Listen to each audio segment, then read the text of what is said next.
ভারতের সঙ্গে মানে এই প্রতিবেশী বেশ কয়েকটি দেশের মানে যুদ্ধের পরিস্থিতিও তৈরির একটা যোগ তৈরি হয়েছে। অবশ্যই, এবং তৈরি হয়েছে, এবং সেটা সংঘর্ষের কাছাকাছি গিয়ে পৌঁছবে। এবং বৃহস্পতি গ্রহটা যেহেতু রাশির পঞ্চমে আছেন, আমরা দেখেছি বৃহস্পতি গ্রহকে আমরা রক্ষাকর্তা বলি। উনি যখন বৃহস্পতি থাকবেন ওই ঘরে, ভারতবর্ষকে যে কোনো ভাবে ও রক্ষা করবেই, এবং সে যুদ্ধে সে পরাজয় স্বীকার করবে না এবং যুদ্ধে জয়লাভ করবে, কিন্তু প্রচুর লোক ক্ষয়ের মাধ্যমে কিন্তু এটা হবে। সুতরাং এই বছরটা কিন্তু ভারতবর্ষের পক্ষে প্রাকৃতিক বিপর্যয়, নানা রকম দুর্ঘটনা এবং এই সমস্ত হওয়ার সম্ভাবনা খুবই আছে। এবং এই বছর দেখুন 2025 টোটাল যোগফল কিন্তু আমাদের সংখ্যাতত্ত্ব অনুযায়ী নাম্বার 9 এই নাম্বারটা কিন্তু মঙ্গলের নাম্বার। সুতরাং মঙ্গল গ্রহটার নাম মঙ্গল, কিন্তু যত রকম মানে অরাজক বা অমঙ্গল তৈরি করার, সে কিন্তু পরিবেশ তৈরি করে। এবার যখন শনি রাহু এখানে থাকছেন, তার সাথে মঙ্গলের সংযোগ হবে, এটা আরো জোরালো পরিবেশ তৈরি হবে। সুতরাং ভারতবর্ষের এই যে পরিবেশটাই, এটা খুব ভালো নয়। এবং বিশেষ করে মীন লগ্ন অনুযায়ী আমরা ভারতবর্ষের যে রাজ্যগুলোকে ধরি, সেটা যেমন জম্মু কাশ্মীর। এই জম্মু কাশ্মীর এই জায়গাটা থেকে এই যে মীন লগ্নে শনি রাহু থাকবেন, মঙ্গল সংযোগ হবে, অর্থাৎ মানে মানুষের যেরকম রাশি হয়, আপনি বলছেন ভারতের বিভিন্ন রাজ্য, সেই রাজ্যগুলোরও এক একটা রাশি স্পেসিফিকেশন রয়েছে। হ্যাঁ, রয়েছে। কারণ এটা ধরুন কারো কত, যখন ভারতবর্ষ ধরুন ভাগ হয়, সেই সময় ধরে করা হয়, সেই সময় ধরে ভারতবর্ষকে দেখা গেছে ভারতবর্ষের মকর রাশি, এবং মকর রাশি ধরে আমরা যে প্রেডিকশন গুলো ভারতবর্ষে এতদিন করে এসেছি মানডেনে, সেগুলো প্রত্যেকটা কিন্তু মিলেছে। আমি 2012-তে যখন মীন লগ্নে এরকম একটা শনি মঙ্গল মীন লগ্নের অষ্টমে শনি মঙ্গল রাহুর যোগাযোগ হয়েছিল, আমি বলেছিলাম উত্তরাখণ্ডে একটা বড় প্রাকৃতিক বিপর্যয় হবে। সেটা আপনারা দেখেছেন উত্তরাখণ্ডে কি ঘটনা ঘটেছিল। হ্যাঁ, সুতরাং এবারও কিন্তু সেই ঘটনা একটা বড় যোগাযোগ রয়েছে, এবং সেটা হবে পূর্বাঞ্চল কেন্দ্র করে, এবং জম্মু কাশ্মীর তার উপরে। এই জায়গা থেকে তো প্রচুর পরিমাণ লোকক্ষয় এবং যুদ্ধ বিগ্রহ সম্ভাবনা রয়েছে। বেশ, আমি আরো স্পেসিফিক ভাবে আপনার কাছে জানার চেষ্টা করব। তবে সনাতনী হিন্দু ধর্মাবলম্বী মানুষ যারা, তাদের একটা বিশ্বাস যে কল্কি অবতার, ভগবান বিষ্ণুর দশম অবতার কল্কি দেব, তিনি আসবেন এবং তিনি যত পাপ রয়েছে সেই পাপের বিনাশ করবেন, এবং মানে যত বাজে শক্তি বা নেগেটিভিটি সেটার বিনাশ করে এবং নতুনভাবে আবার একটা যুগের সূচনা করবেন। শ্যামলবাবু, এর আগেও আপনি বিভিন্ন বিষয় নিয়ে কিন্তু দিক নির্দেশ করেছেন, বেশ কিছু বিষয়ে আমাদের আলোকপাত করেছেন, এবং আমরা দেখেছি যে সেগুলো না সত্যি হয়েছে, বাস্তবে ফলেছে। মানে আপনি যে প্রেডিকশনগুলো করেছেন ঠিক সেরকম কিন্তু একটা মান্যতা আমরা দেখতে পেয়েছি। এবারে যেই বিষয়টা নিয়ে আজকে আলোচনা করব, আমি কিছুটা ভূমিকাতে এটা বললাম যে মহাভারতের কুরুক্ষেত্রের যুদ্ধের সময় যে ফরমেশন তৈরি হয়েছিল, ঠিক সেই রকম ফরমেশন নাকি এই মুহূর্তে তৈরি হয়েছে 2025 সালে। খুব স্বাভাবিকভাবে একটা প্রশ্ন ওঠে, তাহলে কি 2025 সালেও এইরকম মানে কুরুক্ষেত্রের মতন ভয়ঙ্কর একটা যুদ্ধ হতে চলেছে?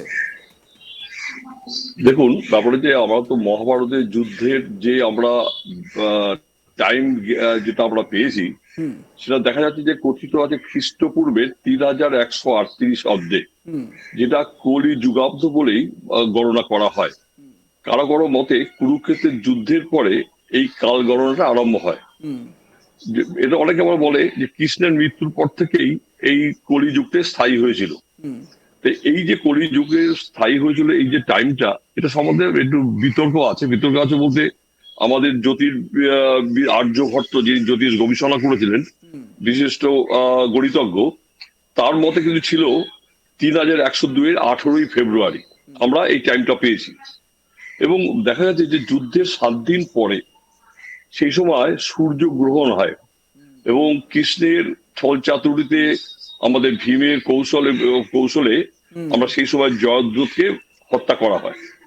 এই পৌরাণিক এই যে কাহিনীগুলো আমরা পেয়েছি, সেই দিন বা সেই সময়টা আমরা যেটা পাওয়া যাচ্ছে, সেই দিন যে 18ই ফেব্রুয়ারি যে যোগ নক্ষত্র বা তারা ছিল, সেই অনুযায়ী কিন্তু দেখা যাচ্ছে যে সেদিনকে তুলা রাশি, চিত্রা নক্ষত্র বৃদ্ধি যোগ ছিল। বর্তমানে এই 18ই ফেব্রুয়ারি সেই যোগগুলো আবার পুনরায় দেখা যাচ্ছে। 18ই গ্রহণটা ফেব্রুয়ারি। কাছাকাছি 18ই ফেব্রুয়ারি। আচ্ছা। এই ডেটটা আর্যভট্ট আমাদের বিশিষ্ট গণিতজ্ঞ, তার মতে 18ই ফেব্রুয়ারি 3102 খ্রিস্টপূর্বাব্দে এটা আরম্ভ হয়েছিল। তো ওই 18ই ফেব্রুয়ারি যে তিথি, নক্ষত্র বা যোগ আমরা দেখি, বর্তমান বর্ষে 2025-এ আমরা কিন্তু সেই নক্ষত্র যোগটা দেখতে পাচ্ছি।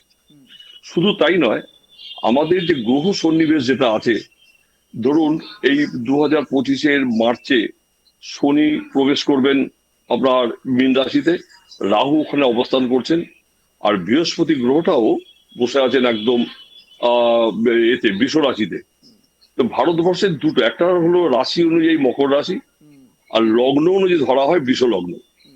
তো এই যে বৃষ লগ্ন, লগ্নের মধ্যে বৃহস্পতি আছেন, আর তৃতীয় রয়েছেন রাশির তৃতীয় আছেন আপনার শনি এবং রাহু ঢুকবেন। এবং বর্তমানে রবি আছেন, রবির উপরে শনিও আছেন। আমাদের যে যেমন দ্বাদশ ভাব থেকে মানুষের দেহের বিভিন্ন আমরা ভাবের বিচার করি, তেমনি মান্ডেন অ্যাস্ট্রোলজি অনুযায়ী আমাদের যে ভাবগুলো আছে তার মধ্যে তৃতীয় ভাব হচ্ছে পারিপার্শ্বিক যোগ, বৈদেশিক নীতি, এবং আমাদের পারিপার্শ্বিক যে সমস্ত দেশগুলো আছে তাদের সাথে সংযোগ, এগুলো বিচার করা হয়। হ্যাঁ। এখানে যদি এই এই বিচারগুলো করা হয়, পারিপার্শ্বিক আমাদের দেশের সাথে তার সম্পর্কটা কি হবে, আমাদের দেশের এই বিচারটা করা হয়। তো বর্তমানে এই শনি রাহু এইখানে থাকবেন, এবং বিশেষ করে এপ্রিল মাসের পরে মঙ্গল ঢুকবেন সিংহে। ঢোকার পরে এই যে মঙ্গল রাহু শনির যে সংযোগটা হবে, এটা কিন্তু ভারতবর্ষের পক্ষে সবচেয়ে খারাপ সময় বলা যেতে পারে। বৈদেশিক নীতি, যুদ্ধ বিগ্রহ, এবং বিশেষ করে যেখানে ওটা মীন রাশি হচ্ছে জলস্থান, প্রাকৃতিক বিপর্যয় ঘটে বহু লোকক্ষয় হওয়ার সম্ভাবনা রয়েছে। আচ্ছা। এবং ছোটখাটো মহামারীতেও কিছু লোকক্ষয় হবে। তার মধ্যে যেটা সম্ভাবনা রয়েছে বিশেষ যুদ্ধের, কারণ ভারতবর্ষের ধরুন একটা চারদিকে, বিশেষ করে এখন নতুন করে বাংলাদেশকে আবার একটা ঘটনা শুরু হয়েছে, ওদিকে পাকিস্তান তো আছেই। এই পূর্বাঞ্চলে অঞ্চলটা, রাহুকে আমরা বলি ম্লেচ্ছ গ্রহ।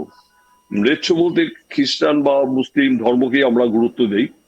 তো রাহু গ্রহটা যেখানে তুঙ্গস্থ হয়ে একদম মীন রাশিতে বসে আছেন, তার সাথে শনির সংযোগ হবে, এটা কিন্তু একটা খুব ভয়াবহ, মানে আমাদের বিশেষ করে ওই সম্প্রদায় থেকে ভারতবর্ষের পর একটা জোরালো আক্রমণ হওয়ার সম্ভাবনা রয়েছে। ভারতবর্ষে এর আগে আমরা দেখেছি যে ভারতবর্ষে বিভিন্ন সময় বিভিন্ন রকমের মানে আপনি বলছেন যে ভারতের সঙ্গে মানে এই প্রতিবেশী বেশ কয়েকটি দেশের মানে যুদ্ধের পরিস্থিতিও তৈরির একটা যোগ তৈরি হয়েছে। অবশ্যই, এবং তৈরি হয়েছে, এবং সেটা সংঘর্ষের কাছাকাছি গিয়ে পৌঁছবে।